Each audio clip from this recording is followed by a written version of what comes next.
Okay, so let me start with a very quick origin story. I defended my PhD thesis on transgression in Polish metal music 3 years ago. I focused on on commercialized music, so I avoided underground, and I focused on artists who are reaching a wider audience and still are able to include transgression as important, integral, and defining characteristics of metal music. The thesis contained two parts. One of them was more theoretical analysis and interpretation of art. Second part was based on interviews with fans. Beside structure interviews, I did a kind of different way of research. I showed my participants various visuals, such as album artworks, video clips, promotional photos, and asked them about their feelings about those images, if they had some certain emotions when they saw those images, whether they liked them or not, was it appropriate or not. And one of these images, I hope you can see, it's a blurry one because I couldn't find a better resolution of it. One of those images was a promo photograph of Behemoth from the era of Evangelion album. And to describe it, participants of my research used words like unusual, staged, masquerade, a kind of a play. And this is what led me dig into Mikhail Bakhtin's idea of carnivalization. I realized that carnival might be the perfect metaphor for understanding metal's transgressive power, but in my dissertation, I barely touched it. I wrote like maybe 2 paragraphs, and I hoped I finished this idea and I would never get back to this thesis. However, I didn't.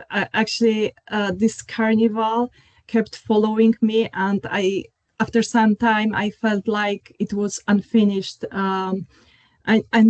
thought, and it demanded more attention for me. So just a few months ago, like 3 or 4 months ago, I returned to it without any idea of presenting or writing, just to keep me calm with this unfinished idea. And I started exploring Behemoth's work as a modern form of carnival, a space where transgression, laughter, and the sacred clash with the mainstream culture. So I haven't showed this presentation and this research to anyone else yet. So today it's the first time. I'm pretty sure that you are familiar with Behemoth, so I don't need to use my limited time for developing this part. Just in a few words, it's an extreme metal band from Poland that fuses its music with powerful dark imaginary, creating a fully immersive, transgressive world for their audience. Music and image together create a transgressive space in which shock and the crossing of boundaries play a central role. The audience not only hears but also sees the radical world of black metal. By using Christian symbolism, Behemoth does not simply reject it, but reveals its theatrical nature, highlighting the fluid boundary between good and evil. Their work often provokes controversy and public outrage, especially among Catholic communities. And now let's move to Michał Bakhtin's carnivalization. Bakhtin developed the idea of carnivalization while studying medieval and Renaissance folk culture, especially in the book Rebellion and His World. He contrasted popular laughter with the solemn, official, church feudal order, and from that clash came the concept of the carnival, a space where hierarchies flip, bodies become grotesque, and everything rigid becomes fluid. Even though Bakhtin wrote about literature, his tools work far beyond it. Reversal, laughter, and the grotesque dialogic house, they are perfect for understanding different arts and cultural phenomena, including black metal. Bakhtin himself so rebellious as the master of turning sacred authority into grotesque spectacle, pulling the church, kings, saints, and scholars down into the earthy, bodily world of laughter.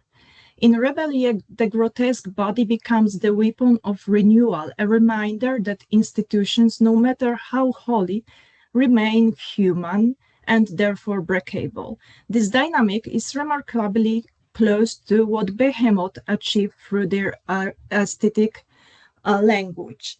Whether we analyze lyrics, the stories, or visuals aspects of music, we see that they don't just decorate music, they transform how we experience it. And they are not about spectacle alone, they are an aesthetic revolt against traditional religious representation. By exaggerating religious symbols, distorting them, and staging them within ritualistic excess, the band performs a gesture similar to Rebellion medieval carnival, exposing power by lowering it into material world. Just as Rebellion dissolved medieval hierarchies through hyperbole and bodily imaginary, Behemoth dismantled contemporary sacred codes by revealing their theatricality and placing them inside a carnivalesque clash and sacred and profane. The point is not mockery for its own sake, but a radical form of reinterpretation, a reminder that what looks eternal is always culturally constructed and open to inversion. In this stance, Behemoth carried Bakhtin's legacy into a modern, extreme metal context, proving that the medieval logic of carnival still has the power to unsettle dominant narratives today. And let's take a look at a few examples. Behemoth's use of Bakhtin's carnival appears already in their early work, for example in the song Christian to the Lions. This is from the year 2000. It can be understood as symbolic act of profanation, an ironic reversal of the Christian martyrs' narrative. The word turns upside down. The lions are glorified, violence becomes ritual, and the dominant religious order is stripped of its authority through grotesque exaggeration. The chorus sounds like a crowd's collective shout, a moment of popular laughter that dethrones the once sacred. The band leans into blood, fire, and animalistic imaginary, grotesque bodies that shock but also affirm the physical dimension of existence, something Christianity traditionally suppresses. Sonically, the track plays with a parody of liturgy, monumental rhythms, sermon-like vocals, and ritualistic pulse. This use of religion sound codes echoes other black metal acts such as, you know it from Mayhem, Vetain, Batushka, and other bands who turn chores, bells, and chants into tools of sonic profanation. In this carnival of sound, the sacred is not simply destroyed. It is inverted, refreshed, and thrown into the realm of profane. Black metal becomes a space where order and chaos, beauty and ugliness, sanctity and sin collide, producing a shared bodily catharsis. Another important point at Bakhtin's work, the carnival is never an individual event. It's a collective experience, something lived from the inside. No one watches the carnival, everyone participates. And I think we can safely say that the reception of much of Behemoth's work functions in a similar way. The audience becomes part of the ritual of profanation. They share the sense of rebellion against restrictions tied to religion. So listening is no longer passive. It becomes an act of transgression, a moment of crossing forbidden boundaries. In this way, the fan community creates a kind of second life, a temporary space freed from norms and prohibitions. This became even clearer at Behemoth's concerts, which operate as full communal events. The corpse paint, ritual, props, the fire, the blood, all of it forms a performative grotesque. Their shows resemble anti-liturgical ceremonies where the audience participates in aesthetic ritual of transgression. Death, sin, and the sacred are transformed into theatrical excessive but deeply symbolic spectacle. These secular anti-sacred performances become carnival feasts of their own, a symbolic destruction of holiness through which the community regains a sense of freedom. Okay, not yet. Okay, in Behemoth works, what appears on stage as a collective ritual of inversion becomes in the lyrics a form of literary grotesque, a dialogue with the language of the sacred that is turned inside out. A perfect example is Ora pro nobis Lucifer from 2014, a blasphemous twist on a prayer where Lucifer becomes a symbol of freedom, knowledge, and transgression. The prayer-like structure, invocations, repetitions, Latin phrases, is fused with philosophical declaration, creating an ironic, elevated tone. This is carnival logic, the sacred pulled down into the realm of the bodily and the rebellious. Lucifer becomes a kind of inverted messiah. Destruction becomes a rite of passage. The fall becomes a moment of enlightenment. The logic intensifies in the video. I will switch to a bit faster so you can see more.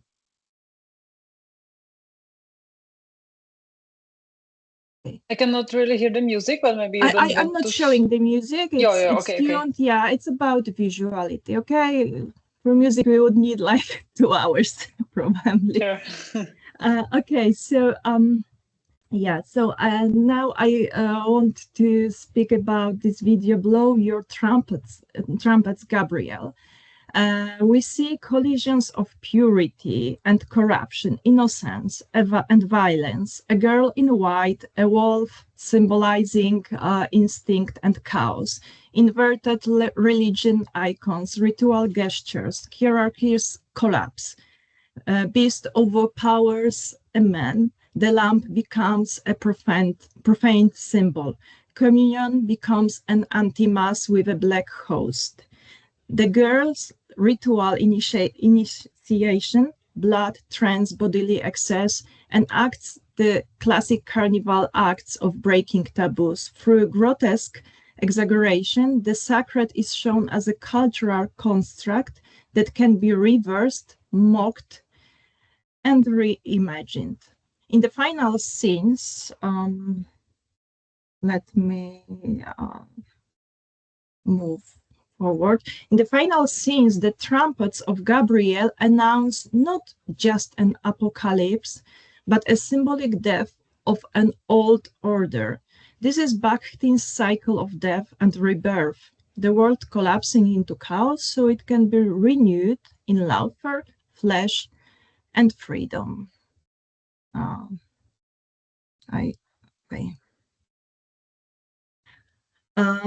With 2018 album I Loved You at Your Darkest, Behemoth shift from outward spectacular blasphemy towards something more Internal. Earlier albums staged Carnival as a public revolt. Here, the inversion happens inside the self. The sacred order is not toppled in the streets, but suspended within a psyche.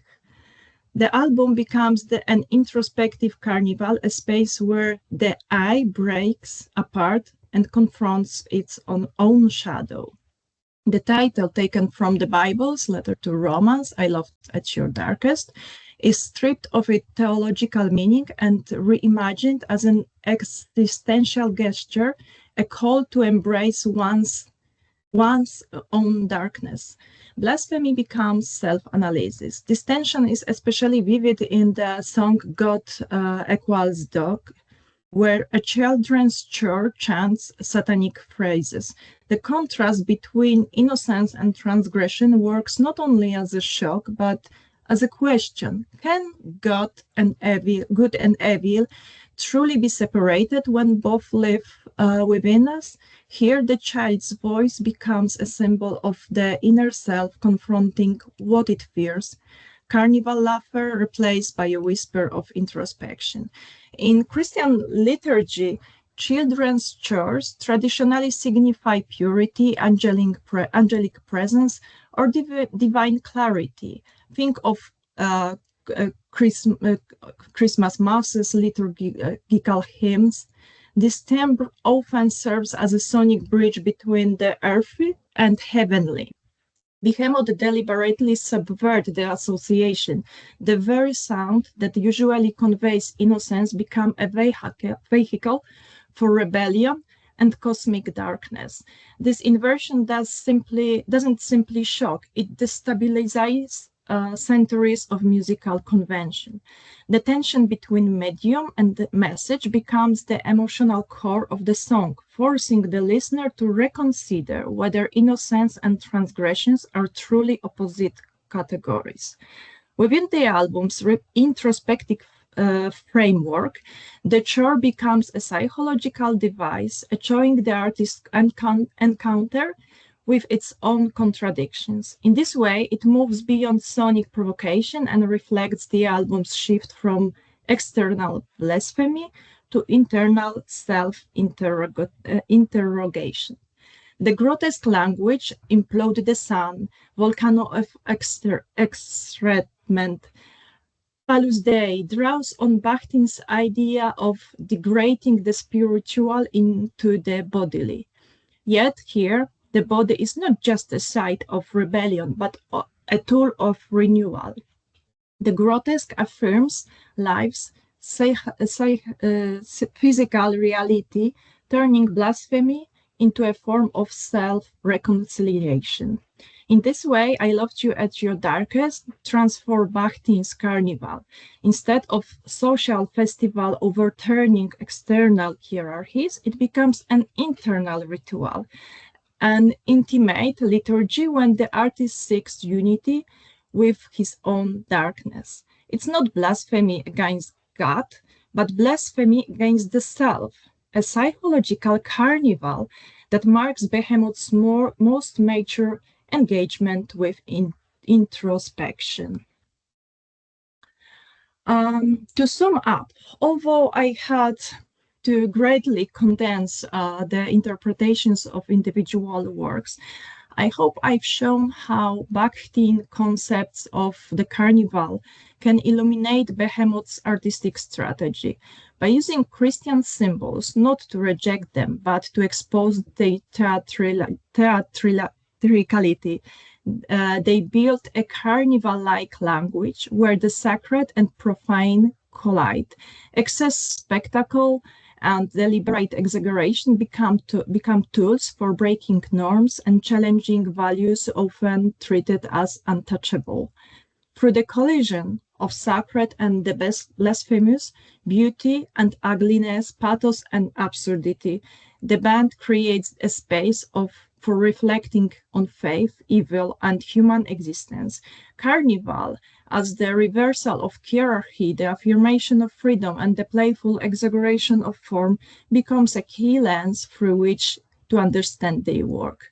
Behemoth's art can be read as a modern form of tragic carnival, stripped of humor, yet preserving the core functions Bakhtin's described: profanation, bodily expression, and communal ritual. The grotesque play a crucial role here, not as an end in itself, but as a language that destabilizes established meanings and undermines authority. Their apocalyptic carnival, whether musical or visual, is not simply anti-Christian provocation. It's a deliberate act of symbolic destruction in which the sacred gains meaning only through its tension and profane. In this aesthetic space, the carnival becomes a celebration of blasphemy and, at the same time, existential experience, an artistic attempt to renew meaning through destruction. And thank you, and here are his bibliography if anyone's interested in digging the topic. And yeah, thank you. That's all for me.